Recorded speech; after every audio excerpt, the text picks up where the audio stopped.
Hola chicas, ¿cómo están? Bueno, vamos a empezar con las tareas y la clase del día de hoy, que es, como saben, lamentablemente, pues no pudimos tener por evaluación docente.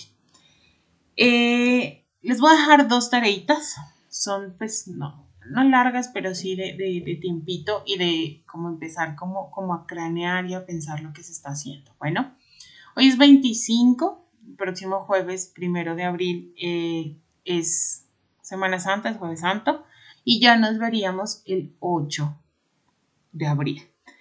Sin embargo, el pitch número 2 es el 29 de abril, si no estoy mal. Eso quiere decir que pues obviamente tenemos muy poquito tiempo y la idea es aprovechar esta semana, dejar una tarea entre comillas cada 8 días para que ustedes vayan avanzando en la construcción de las entregas finales o la entrega para el pitch, más que otra cosa. En las anteriores clases habíamos visto el tema del buyer persona y después ustedes hicieron el análisis de la situación actual. Ya tienen ustedes orientado cuál es su producto, o por lo menos la mayoría ya lo tiene, y también obviamente sabe quién y cuál es su segmento. De acuerdo a este segmento, pues nosotros creamos el buyer persona. Recuerden, ¿quién es el buyer persona? El buyer persona es el arquetipo de cliente ideal, es decir, la persona que yo quiero que me compre, a quien yo voy exactamente. A esa persona yo le doy incluso, recuerden, un nombre específico. La primera tarea de esta semana es crear la plantilla crear el buyer persona, perdón, el perfil del buyer persona.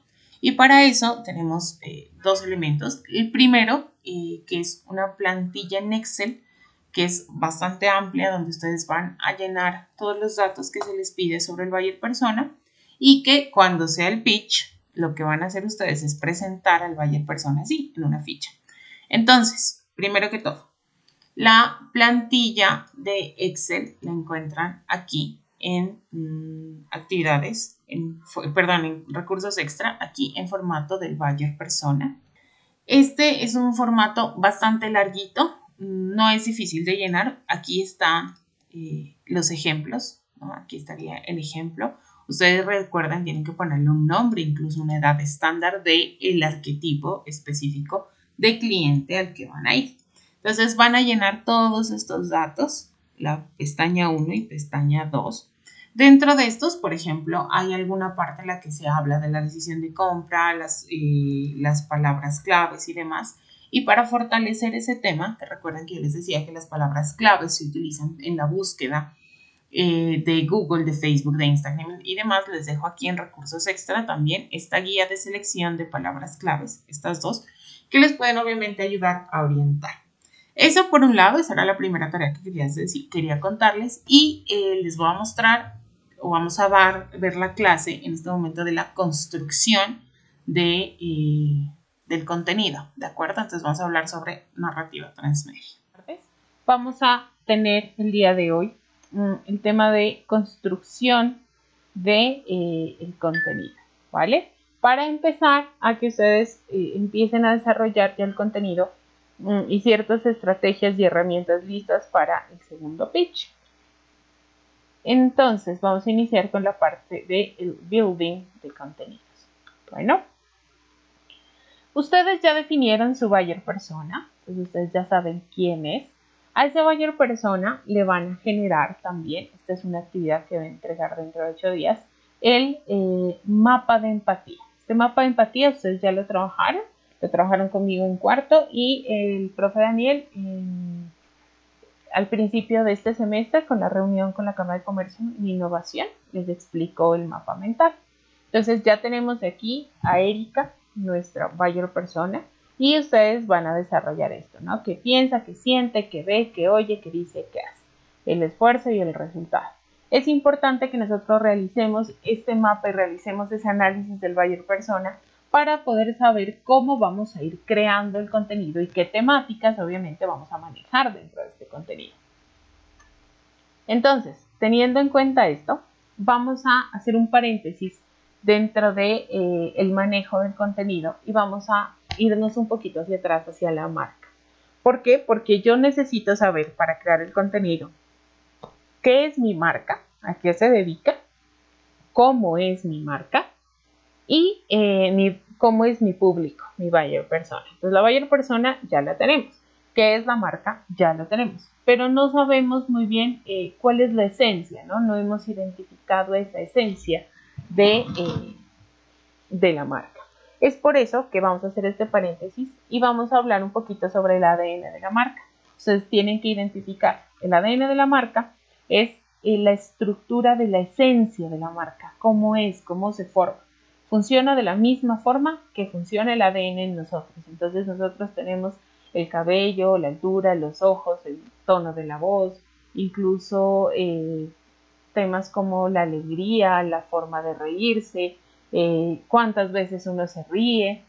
Eso es transmitido por el ADN. Entonces el ADN no se construye en una marca, al igual que en una persona, sino que se define, se va empezando a definir a medida de su creación. Y ustedes están precisamente en el momento de definición de la marca.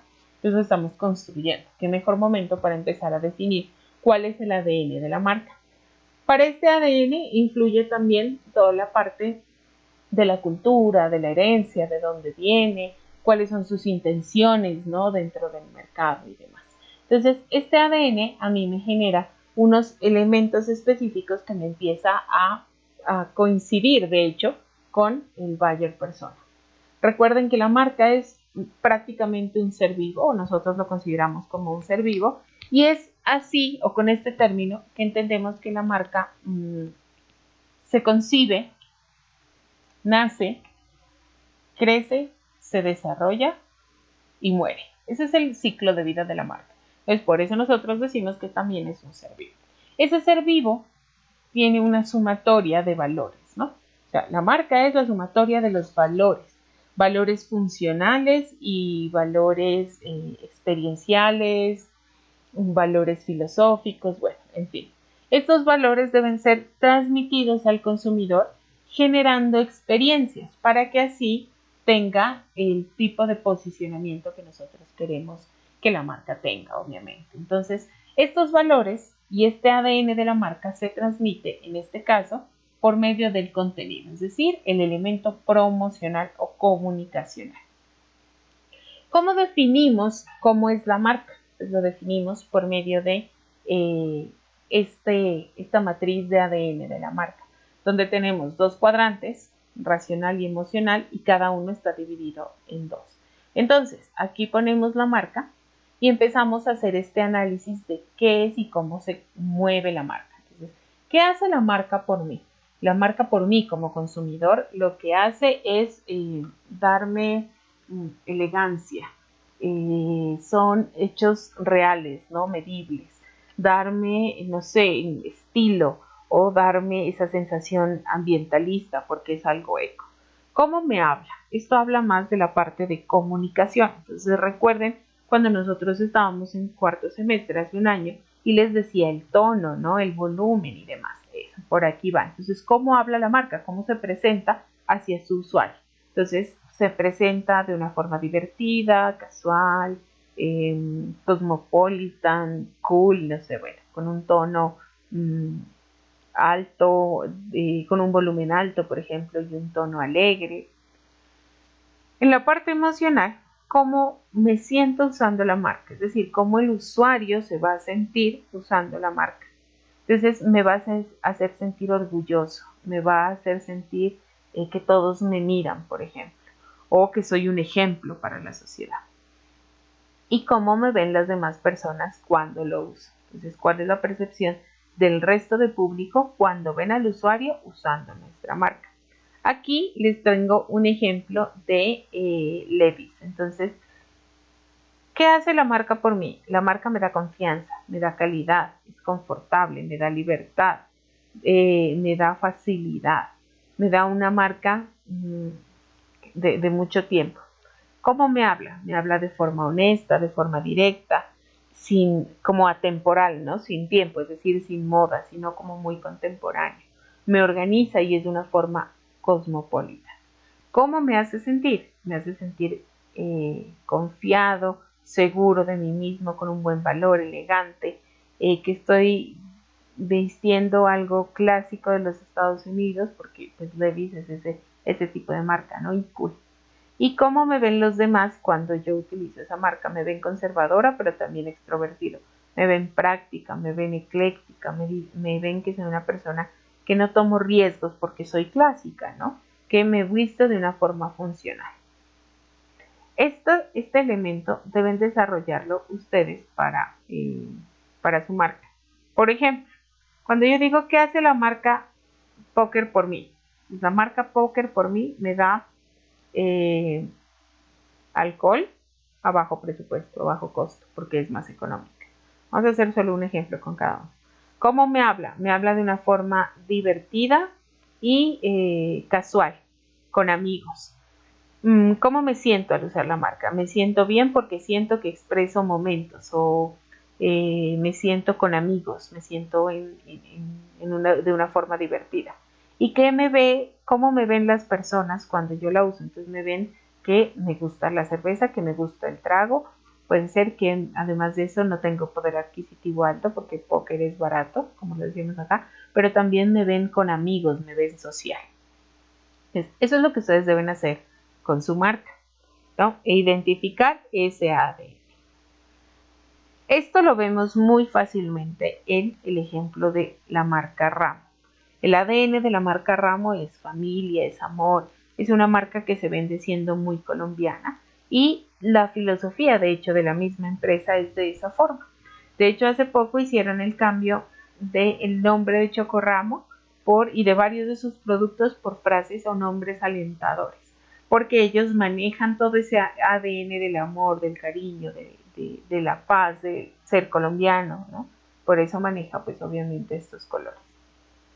Ahora bien, hablemos un poquito sobre la personalidad. Vamos a definir, entonces, primero, el mapa de empatía para el buyer persona y vamos a definir el ADN para la marca. Ahora sí, vamos a definir la personalidad.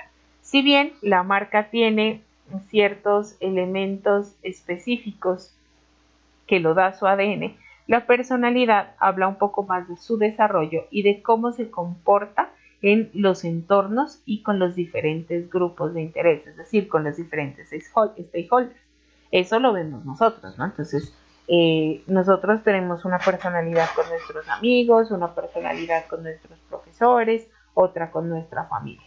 No es que tenga o que sea una personalidad en cada una. De hecho, son diferentes formas de comportamiento, pero que van hacia la misma personalidad, porque si no fuera una marca, una persona hipócrita, ¿no? Que con los amigos habla mucho, pero con los profesores es callado y no dice nada. Entonces, nosotros diríamos, esa persona es mustia, por ejemplo, dentro de nuestra forma de expresarnos. Entonces, lo ideal es que nosotros generamos ciertas características de comportamiento en diferentes entornos. Pero la personalidad siempre es única. Cuando uno es divertido, pues eres divertido en cualquier escenario. Lo que pasa es que cuando sos con tus amigos, estás con tus amigos, es un escenario más tranquilo, de menos juzgamiento, entre comillas, y podríamos decir que es otro tipo de diversión. Entonces, vamos a ver los arquetipos de la marca. Estos son unos modelos o unos estándares que se crearon para que las marcas se identifiquen con estos mismos. Está el inocente, el sabio, el explorador, el héroe, el mago, el forajido, el bufón, el amante, el hombre común, el cuidador, el gobernante, el creador y el inocente. En cada una de ellas vamos a encontrar un video. Yo les voy a compartir aquí el link para que cada uno lo mire, pero sí les voy a explicar cada uno de estos mientras este se va como reproduciendo. Resulta que el inocente, por ejemplo, el inocente es una marca que es muy tranquila, ¿verdad? Que piensa en los demás, que es muy positiva, es simple, es inocente. Un inocente que siempre está como queriendo hacer las cosas bien por el mundo. En este ejemplo tenemos a Dove. Entonces Dove siempre hace este tipo de campañas de la comparación entre las mujeres bonitas y el común, es esta. Por ahí tiene otra campaña donde dice que todos los cuerpos son perfectos. Entonces empieza como a contrastar las realidades y lo que de verdad debería ser. Es inocente, de hecho es altruista y quiere como vivir en un mundo utópico. El siguiente es el sabio. El sabio es el que todo lo sabe, ¿no? El sabio es la marca que de hecho dentro de su mercado se lo tiene como referencia. Por ejemplo, Google. Pues Google es una marca sabia. ¿Por qué? Pues porque sabe todo, ¿verdad? Ellos manejan un montón de información y ponen tendencias y dicen, no, mire, esto es así o así. Está también el explorador. El explorador es esa marca que le gusta aventurar, que le gusta estar yendo por un lado y por el otro y demuestra esas actitudes siempre en su comunicación y demás. Si ustedes se dan cuenta, la buyer persona debe ir como con una personalidad similar a la de la marca, ¿no? Porque pues obviamente es como la forma en la que nos comunicamos. Entonces, este explorador es así, le gusta andar por todo lado, le gusta ir, le gusta caminar, le gusta viajar, le gusta arriesgarse. Entonces es un ejemplo pues de Red Bull y de ahí es de donde nosotros podemos decir que su eslogan es te da alas. ¿Te da alas para qué? Para volar. El otro es el hombre común. El hombre común es el hombre tradicional, común o corriente, lo encontramos.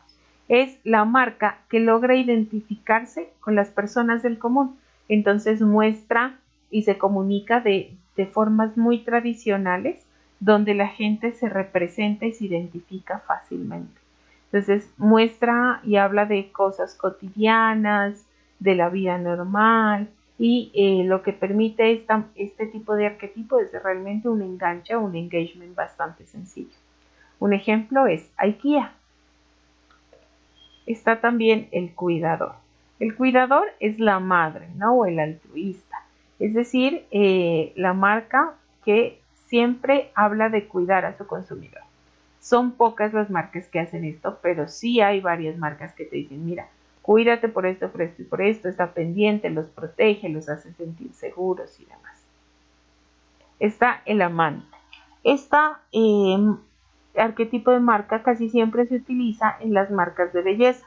¿Por qué? Porque el amante es sensual, es bello, busca intimidad y busca dar placer a través de los sentidos, ¿no? Entonces tiene que ser bonito, que huela rico, que sea de piel suave. Ese es el amante, no es el amor puro lindo, ese es el inocente.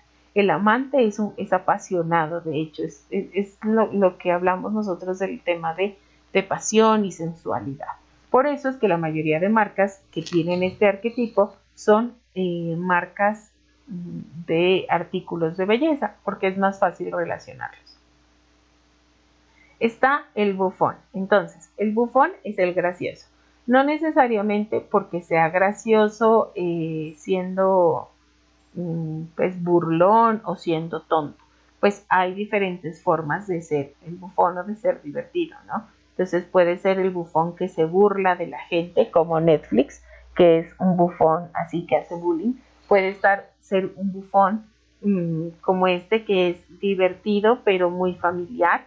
Puede ser un bufón también un poco más como para adultos. Bueno, hay diferentes tipos de diversión. En este caso, pues tenemos a Oreo, que en todas sus comunicaciones va, y es una marca pues que trata de ser divertida, obviamente, para el tipo de buyer persona al que está asociada. Está el mago.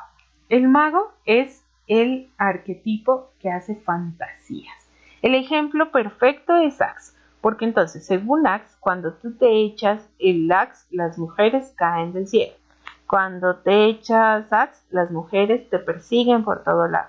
Que si es Axe de chocolate, entonces las mujeres te quieren comer. En este caso es Axe Peace, entonces va a lograr la paz mundial en el comercial. Va a lograr esa paz mundial que todos quieren tener y quieren lograr, y Axe lo logra. Entonces, el mago es ese que puede transformar la realidad y darte lo que deseas. Está el rebelde o el forajido. Es la marca que rompe las reglas, que es disruptiva, que no se conforma con las cosas que están ahí, sino que siempre quiere ir más allá. Entonces rompe los paradigmas, no sigue las reglas y muestra esa personalidad, ¿no? de atravesado, de atrevido. En este caso tenemos a Harley Davidson, y Harley Davidson pues obviamente es una marca en la que tú puedes ser un rebelde o forajido, pero siempre y cuando tengas plata, por ejemplo, porque ustedes saben que adquirir esta marca pues obviamente ya tiene un costo bastante elevado.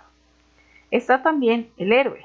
Entonces, el héroe es de que ayuda a las personas, sí, al usuario, que tiene superpoderes a veces, que está ya en un pedestal y que se muestra, miren, se muestra como así el superhombre, el wow, y además de eso defiende y está a favor del público y piensa en su bienestar, pero tiene pues un ego siempre bastante grande. Está también el creador. Entonces, Lego es el mejor ejemplo. Son marcas que siempre están apostando por la creatividad, la innovación, por cambiar las cosas, porque sea su marca la que esté precisamente identificada con ese tipo de innovación. Entonces, como les decía, el ejemplo aquí más oportuno es Lego. Está el gobernador. El gobernador es el jefe, ¿no? Es el que manda. Entonces está casi al mismo nivel, podríamos decir, que al mismo nivel del héroe, ¿no? Entonces lo tenemos nosotros al héroe aquí. Tenemos al héroe aquí y al gobernador aquí. ¿Qué es lo que pasa? Este héroe es Superman, ¿no? Entonces, wow, es lo mejor. Este es el que manda y el que dice sí o no. Estas marcas son marcas súper imponentes y se suelen presentar en general cuando utilizamos o con marcas que utilizan precisamente todo el tema de lujo, que son suntuosas. Entonces son marcas que gobiernan, ¿no? Que marcan tendencias. Listo. Esas son las personalidades. Entonces, vamos a, de nuevo, el mapa de empatía o matriz de empatía, el ADN de la marca, dentro de la matriz de la marca, y identificar cuál es la personalidad de su marca. Hasta ahí iría el primer paréntesis y es lo que tienen que realizar. Ahora bien, les voy a explicar un poco más allá sobre contenidos. Entonces, los contenidos los podemos nosotros crear de forma independiente o ligados a una historia. Cada uno de ellos obviamente con una estrategia. La forma independiente es la que vamos a ver la siguiente semana y la parte de la historia es la que vamos a ver el día de hoy. ¿Cómo se cuenta o se hace un contenido con historia? A eso se le conoce narrativa transmedia o storytelling transmedia. Entonces, esta narrativa transmedia habla precisamente de que la idea es generarle una historia a la marca, una historia contada pensando en su ADN, en su personalidad y en su buyer persona. Todo con el objetivo de que las personas se enganchen a esa historia y obviamente me aumenta el nivel comunicacional. Es decir, la gente me comparta, me divierta, se comente, en fin, que se identifique mucho en este tipo de historia. Entonces, cuando hablamos de eso, hablamos de que lo ideal es que yo cree ciertas historias, una historia para describir a mi marca, pero que esa historia no la cuente de un totazo. Pues había una vez, yo no sé qué, yo no sé qué, yo no sé qué, yo no sé qué, yo no sé qué, yo no sé qué. Fin, así, listo, se acabó. Porque así es como se cuentan normalmente las historias. Lo ideal es que nosotros podamos contar una historia de a pedacitos. De eso habla la narrativa. Entonces, el inicio en una red social, con unos comentarios, con unos tweets, con unas historias, o otra historia del personaje por otra red social o por otros tweets o contando diferentes elementos, y otro pedacito ya al finalizar, por ejemplo, la historia, también en diferentes formatos que me permitan a mí crear cierto tipo de enganche. Esto es lo que nosotros vemos diariamente, cómo las marcas empiezan a generar esos contenidos que a nosotros nos enganchan y nos mantienen pegados a la pantalla. Entonces, ¿qué es lo ideal? Que nosotros podamos tener una narrativa, ¿no?, con diferentes pasos y diferentes elementos para que se convierta en una historia interesante y la gente siga completamente la historia. Porque cuando yo la hago así, ¿no?, y la boto de una vez y hago lo mismo, esto mismo en Facebook, esto mismo en Instagram, esto mismo en mi página web, esto mismo en mi YouTube, entonces pues la gente va a ver esa repetición de la repetidera y se va a aburrir. Pero cuando yo lo empiezo a botar como cápsulas o momenticos o pedacitos precisamente de mi historia, se empieza a interesar y quiere seguir viendo. Entonces, el término transmedia o storytelling de narrativa transmedia fue inventado por este señor Henry Jenkins en 2003. Él fue el que empezó como a utilizar este término, entendiendo cómo era que se movía la era digital. Entonces, él nos dice que la narrativa transmedia son historias, una historia contada a través de distintas plataformas de contenido y comunicación, lo que les explicaba en la anterior diapositiva. Entonces vamos a crear una historia y la vamos a empezar a mover entre diferentes formatos, diferentes plataformas de contenido. ¿Qué es lo que me permite hacer la narrativa transmedia? Precisamente crear experiencias. Y son unas experiencias unificadas y coordinadas, es decir, vamos a hacerle sentir a nuestro público objetivo, a nuestro buyer persona, en diferentes momentos, diferentes tipos de sentimientos, de reacciones y demás. Lo importante de esto es que esté disperso en todo el mundo digital y el mundo mediático para que la gente sea, nuestro consumidor sea el que esté buscando esa historia y en algún punto pues finalizarla, ¿no? Entre más interesante sea la historia, obviamente las personas me buscan muchísimo más. Vamos a ver un ejemplo de una historia, un pedacito de una historia contada.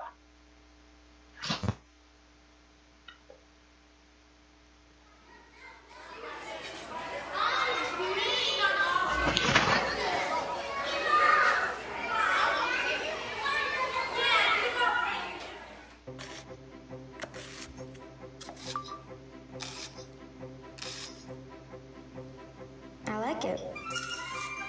Wait, you shot that? Your sister shot this? She calls it onions. It's beautiful. And it's just an onion. Put this on our homepage now. People need to see this. The rules of cinema have changed. This is the work of a major artist. I shot the whole thing on an iPhone. I'm gonna make a movie about snap peas. Who's gonna watch a movie about snap peas? Can I have 3 tickets to Onions, please? This was like seeing the onion on a molecular level. This is talent. Why are we not representing it? Now I know the truth.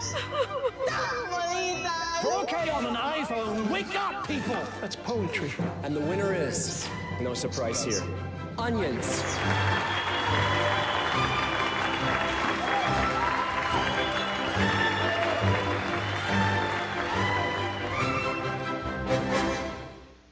Este es un ejemplo de una historia contada. ¿Cuál era la historia contada para el lanzamiento de iPhone 4K? De iPhone 6, perdón. Es que tenía una cámara 4K y eso era lo que hacía diferencial. Esa historia la contaron en diferentes versiones, cuando grababan un bebé, cuando grababan las cebollas, cuando grababan, bueno, un montón de cosas y lo hicieron en diferentes plataformas, tanto en video como en imagen. Ahora bien, entonces, ¿qué es lo que vamos a ir haciendo con esta narrativa? Vamos a organizar las diferentes ideas y los diferentes medios donde podríamos narrar nuestra historia. Vamos a juntar ese rompecabezas, como dice aquí, y repetirlo de diferentes formas en diferentes medios. Lo mismo, ¿para qué? Para que así se posicione. Entonces, vamos a definir para saber cómo vamos a hacer esto, cuáles son los objetivos primordiales de la marca y cuáles son las audiencias meta, es decir, cuál es mi buyer persona, hacia dónde voy, qué es la historia que le podría contar y si me podría llegar a lograr este objetivo. ¿Cuál es el mensaje de la marca que se quiere transmitir? Identificar si nuestras publicaciones y la forma en la que estamos contando la historia demuestran la filosofía de la marca y también cómo se va a relacionar este diferente tipo de contenido, porque en algún punto incluso si el contenido es muy bueno llega a salir de nuestras manos. Entonces, cómo se va a relacionar con diferentes contenidos y con otras plataformas. Si nosotros solo pensamos en vamos a hacer solo algo para Facebook, pues obviamente cuando vaya a otras plataformas va a tener inconvenientes. Entonces yo lo debo desglosar así como piezas de un rompecabezas. Ahora bien, la narrativa transmedia realmente o puntualmente es un tipo de relato promocional. Esta promoción o este relato debe extenderse y debe llegar a la mayoría de usuarios posibles de una forma ojalá y gratuita, es decir, sin pagar publicidad. ¿Qué me hace esta narrativa transmedia? Me genera participación con la marca, engagement y seguimiento por parte de los usuarios. O sea, el usuario puede estar como pendiente de todo el tema, a ver qué está pasando. Y si se van a seguir más capítulos, si van a sacar nuevas fotografías. Entonces vamos a despertar es como esa ansiedad de las personas, del consumidor, precisamente para tener contacto con diferentes realidades, diferentes entornos. La narrativa transmedia anterior, es decir, antes de que iniciaba toda la parte de las TICs, era así, ¿no? O sea, tenían un orden y estaban categorizadas, pero realmente no existía la forma de decir cuál era más importante que la otra. Actualmente, la narrativa transmedia se complementan, como les decía, es un rompecabezas. Y en este caso, nosotros no evidenciamos cuál es más importante que la otra, sino que evidenciamos que se complementa y se hace un conjunto que llega a ser mucho más relevante para los otros usuarios. Entonces, a lo que vamos a apuntar es a esto, ¿verdad? A que todo se integre y quede totalmente entendible.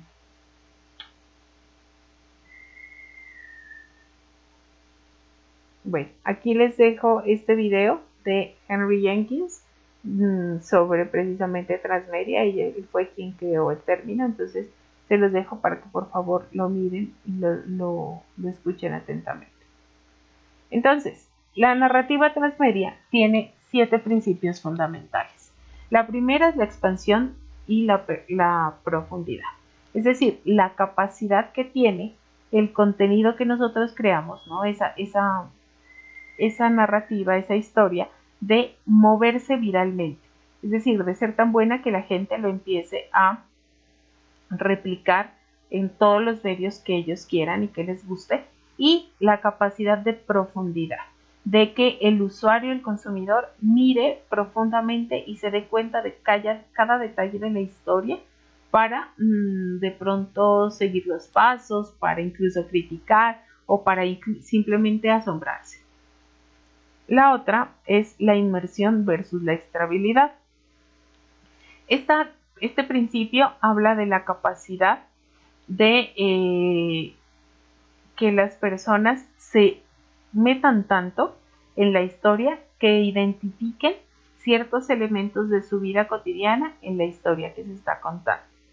Y la extrabilidad también habla de cómo yo puedo hacer que extraigan esos pedazos y lo relacionen también con su vida cotidiana. Entonces, se pongan, o sea, sean inmersos en la trama, sepan qué es lo que va a pasar y si algo pasa, pues que cambie como el curso de la historia y que yo lo pueda relacionar con mi vida cotidiana. La continuidad versus la multiplicidad. Entonces, son conceptos que están relacionados porque hablan de que la narrativa no tiene que ser lineal, ¿no? O sea, no debe ser una narrativa que vaya en un solo sentido. Ay, perdón. No debe ser una narrativa que sea así súper lineal y súper aburrida, sino que realmente esta narrativa puede empezar aquí así y de un momento a otro tener un momento tensionante que me lleve a la narrativa, por ejemplo, de otro personaje. Y cuando se acabe esa narrativa del personaje, me puede volver a traer a donde está. Entonces, esta narrativa no debe ser lineal, sino que por el contrario, debe tener altibajos y debe tener narrativas que la apoyen o que la complementen. Entonces nosotros ya empezamos a ver, hay una construcción diferente de la misma narrativa. Esa vendría a ser la continuidad versus multiplicidad. Ahora bien, la creación de mundos viene de la mano de la anterior y habla de la capacidad de esa narrativa de generar un mundo alterno, un mundo totalmente diferente al que nosotros estamos acostumbrados. Esto desde el punto de vista que yo puedo utilizar diferentes formatos de contenidos y diferentes plataformas para generar este tipo de mundos. Entonces es una historia que si bien puede ser muy real, pues logra transportarlo a otro mundo, ¿verdad? La siguiente es la serialidad, que también habla un poco de continuidad, entonces de cómo hace o cómo es el orden de la narrativa, cómo va a ser el orden de la narrativa y cómo lo vamos a distribuir. Entonces, si bien la historia no es totalmente lineal, sino que tiene ciertos momentos, ¿no? Donde sube, donde baja, donde se queda en algún punto, bueno, en fin, pues obviamente todo este tipo de elementos tiene que ser serial, ¿no? O sea, no puede ir uno por un lado y otro por el otro, sino que tiene que tener un argumento sólido que lo mantenga siempre conectado. Esto lo que me permite es que el usuario no lo recorra cuando él quiera, sino que tenga como un punto de inicio y partida, así como les decía, vaya para arriba y para abajo, pero que entienda que hay un orden para poder entender esa historia. Y muy de la mano de los anteriores conceptos está la subjetividad, que es la capacidad o la posibilidad de que cada usuario, cada buyer persona, cada audiencia mire la historia de diferentes puntos de vista y percepciones. Es por eso que es importante a veces tener dentro de una historia diferentes personajes para que el consumidor, el usuario, empiece a mirar el punto de vista de ese tipo de personajes. Y está la realización. Este concepto está vinculado al rol que toma el usuario dentro de la narrativa. Es decir, con qué se identifica o se realiza. Con la parte más positiva, con la parte negativa, con X o Y elementos, en fin. ¿Recuerdan la serie Lost? Pues miren, esta narrativa transmedia no necesariamente o no solo se aplica a los contenidos transmedia, sino a los contenidos digitales, sino de hecho a cualquier tipo de elemento actual. ¿Por qué? Porque incluso las series de televisión actuales deben tener presencia en las redes y en la parte digital. Entonces, estos mismos, y de hecho para ellos es supremamente sencillo poder crear narrativas transmedias. Entonces, esta fue el mundo narrativo de la serie Lost, temporada por temporada, hasta la temporada 4, que fue donde hicieron todo el tema. Incluso, miren, hicieron videojuegos, movisodios, es decir, pedacitos pequeños de cada protagonista, de cada personaje, juegos de realidad virtual, guías oficiales, bueno, en fin, diferentes cosas. Les dejo también, porfa, este video para que lo miren y entiendan un poquito o se acerquen un poco más al tema de la narrativa transmedia o el storytelling transmedia. Ahora bien, ese storytelling, esa historia, porque eso traduce el storytelling, es la historia de la marca. Entonces también aquí les dejo otro link para que se acerquen a este video y vayan complementando la información. Entonces, ¿qué es lo que vamos a hacer? Vamos a generar una historia. Vamos a contar la historia de nuestra marca o a contar la historia de cómo puede solucionar el producto, la necesidad del buyer persona. Ustedes pueden cogerle el enfoque realmente que quieran. Vamos a generar una historia que genere, que tenga emoción, es decir, que tenga una trama. ¿Cuál era la historia del Chapulín Colorado? Pues este era el héroe más torpe de todos los tiempos, pero el más noble y el que más corazón tenía. Y el que siempre quería ayudar, por más miedo y por más cobarde que fuera. Esa era la trama. Y se empezó a generar diferentes elementos dentro de cada episodio de El Chapulín, así como pueden generarse diferentes elementos y debe de hecho generarse estos elementos dentro de su historia transmedia. Está el personaje. Este personaje puede ser bueno o malo, simplemente es el personaje principal. Y este personaje puede ser la marca, puede ser el personaje o mascota de marca, ¿no?, que se haya definido, o puede ser una persona indiferente o alguien nueva, es decir, un actor que se contrata, pero entonces a ese actor dentro de la trama le vamos a decir Pepito, ¿no? Entonces es un personaje que se crea solo para la trama de la marca. O puede ser algo que ya esté institucionalizado. También tiene un personaje antagónico. Entonces, si este personaje de aquí, que es el principal, es malo, pues este es bueno. Es decir, es siempre el opuesto. Puede ser un personaje físico o puede ser una fuerza, ¿no? Es decir, algún elemento que a mí me detenga para lograr cumplir mi objetivo. A mí como personaje principal. Entonces, este personaje antagónico siempre es el que le amarga la vida al otro personaje y no lo deja llegar al objetivo o a la meta que éste requiere. Está un gran evento u objetivo, es decir, ¿qué voy a hacer en esa historia? ¿Cuál es la meta? Entonces, lo ideal es que el buyer persona se involucre tanto en esta historia que entienda que esa meta es lo que el buyer persona puede, por lo que puede lograr y por lo que puede luchar o debe luchar contra la fuerza antagónica o el personaje antagónico. Entonces podemos hacer toda una historia bien interesante pensando precisamente en, bueno, después de que acabe con todos los esqueletos, ¿qué va a pasar? ¿Cuál va a ser mi recompensa? ¿Cuál va a ser mi meta? Aquí, por ejemplo, tenemos una pregunta orientadora. ¿Cómo es que mi marca soluciona el problema de mi audiencia?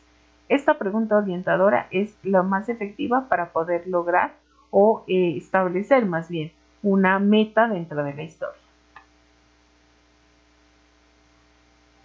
Aquí les dejo otro video. Este video es de, a diferencia de la de iPhone, que es de un producto y de algo un poco fantástico, esta es la historia de Mónica, que es una creadora de una empresa y lucha, en lugar de crear un mundo mágico, hace algo muy, muy real, muy del hombre común o el hombre corriente, se identifica con él y lo que hace es luchar por adquirir mayor conocimiento. Entonces su fuerza antagónica es precisamente el miedo que ella tiene y demás. Entonces, ¿cómo creo esto? Pues yo, por ejemplo, puedo empezar a poner el lugar, cuál va a ser el personaje principal, el personaje antagónico y el gran evento. Entonces, yo puedo poner esto así en tabla y después voy redactando paso a paso o poco a poco mi historia para darle pues una congruencia como tal. ¿Cómo se manifiesta gráficamente, ¿no? O inicialmente el storytelling o la narrativa transmedia? Se manifiesta por medio de un storyboard. Un storyboard es una plantilla, por decirlo así, para generar o representar secuencialmente lo que va a pasar en la historia. Esto es un storyboard. Esto se utiliza en todo lo que sea producción audiovisual. Entonces lo utilizan los de cine, lo utilizan los de comunicación social, bueno, en fin, lo utilizan diferentes elementos para describir las escenas, miren, y decir qué es lo que está pasando y qué es lo que va a pasar en cada escena, para organizar las ideas. Lo pueden hacer así, porque lo deben desarrollar, lo pueden hacer así o lo pueden hacer así. Entonces muchos dicen, es que yo no sé dibujar, no me interesa si sabes o no dibujar. Entonces si dibujan así como ellos, lo importante es que sepan escribir y que se pueda entender la narrativa. O si no, pues hagámoslo más sencillo. Podemos ver prácticamente, utilizar prácticamente unas historias con unos personajes ya establecidos. Aquí les dejo el link para crear esto, se llama Storyboard That. Es de forma gratuita y yo puedo generar precisamente ese storyboard sin necesidad de saber qué es lo que voy a dibujar, sino necesariamente utilizar pues los personajes y las animaciones que ya están establecidas. Ahora bien. Bueno, entonces, después de ver todo esto que vimos de la narrativa transmedia, vamos a desarrollar otra tarea. La tarea es desarrollar la matriz de empatía para su producto, la matriz de ADN y darle una personalidad a su marca. ¿De acuerdo? Y también empezar a crear la narrativa transmedia. ¿Qué es lo que sucede, pasa y acontece? Pues es bastante, yo lo sé. Entonces, esto de aquí, a ver un segundito ya. Esto de aquí no lo voy no lo voy a revisar, no lo voy a pedir para ya, sino este es como el más demorado. Entonces este tendrían que entregarlo dentro de 15 días. Está horrible esa letra, pero bueno, es decir, tendrían que entregarlo para el 8 de abril. Y este de acá, que es la narrativa transmedia, esta sí no la tienen que entregar puntualmente, sino que la voy a ver ya en el pitch número 2. Sin embargo, obviamente debe haber asesorías. Entonces, ya cuando regresemos de clases, de Semana Santa, perdón, a clases, es decir, el 8 de abril ya estaremos diciendo cuándo serán las asesorías entre las siguientes semanas. ¿De acuerdo? Porque tendríamos pues obviamente varias cositas que trabajar. Después de eso pues ya para poder adaptar esta narrativa transmedia vamos a ver cuáles son los formatos de contenido y entonces ustedes ya los van a poder ubicar mucho mejor. Entonces vuelvo y repito, esto lo va a entregar dentro de 15 días, que también lo puede entregar con el buyer persona, es decir, todo puede estar subido dentro de 15 días, es decir, el 8 de abril. Y la narrativa transmedia sí es la tarea que voy a recibir en el pitch, ¿de acuerdo?